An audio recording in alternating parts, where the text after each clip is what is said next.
네, 지금부터는 형사법 전문가, 검찰 출신 이고은 변호사와 함께하겠습니다. 어서 오십시오. 안녕하세요. 네. 자, 첫 번째 사건, 지난 14일 서울 신림역 인근에서 일어난 흉기 사건 먼저 좀 알아보겠는데, 자, 신림역 근처에서 벌건 대낮에 30대 여성이 흉기를 휘둘러서 20대 여성이 사망을 하는 일이 있었다고요. 그렇습니다. 작년에도 이런 흉기 난동 사건이 있었는데 네. 또다시 신림역 인근에서 이런 사건이 발생을 했습니다. 30대 중국 국적의 여성이요. 자신과 함께 일한 적도 있는 이 피해자 20대 여성을 흉기로 찔러 살해하는 사건이 발생했습니다. 네. 지난 13일에 이 두 사람은 지인 관계로 서로의 지갑을 잃어버린 문제로 서로 다툼을 벌였다고 하고요. 하루 뒤인 14일 오후 2시 10분 정말 대낮에 이 가해자가 피해자를 찾아가서 복부 부위를 흉기로 찌르고요. 그리고 50분이 지난 오후 3시에 피해자 결국 사망하고 말았습니다. 그리고 어제 15일 경찰은 이 가해자 A씨에 대해서 체포를 했고요. 현재 살인 혐의로 구속영장을 신청한 상태입니다. 자, 아까 말씀을 해주셨지만 이 사망한 20대 여성 그리고 이 흉기로 찌른 30대 여성이 서로 지인이라고 했는데, 자, 어쩌다가 살해로 이어지게 된 겁니까?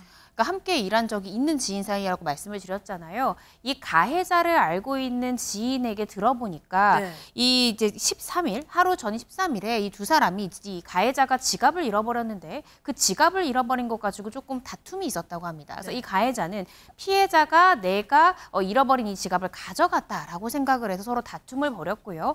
그 과정에서 이제 가해자는 피해자가 일하는 곳에 찾아가서 이제 흉기로 찌르는 이런 사건이 발생을 했습니다. 근데 지인에게 이 가해자가 뭐라고 얘기했냐면 내가 평생 번 돈 1,070만 원이 그 지갑에 있었다. 그리고 네. 카드까지 있었는데 이걸 피해자가 가져간 것 같다. 이렇게 의심을 했다고 합니다.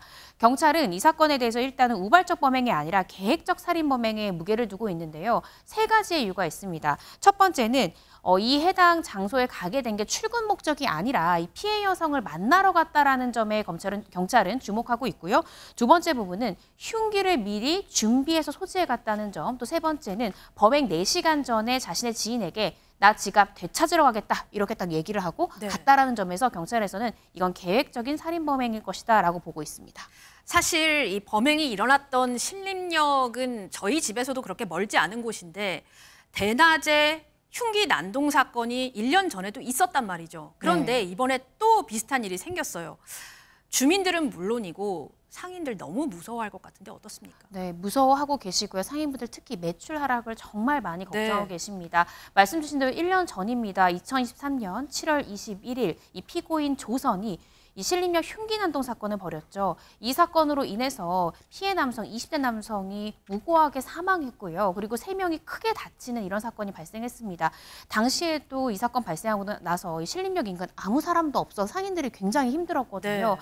그런데 또다시 1년밖에 지나지 않아서 또 이런 사건이 발생하면서 상인들은 정말 가게 바깥에 있는 화장실 가기도 난 너무 두렵다라고 호소를 하고 있고요.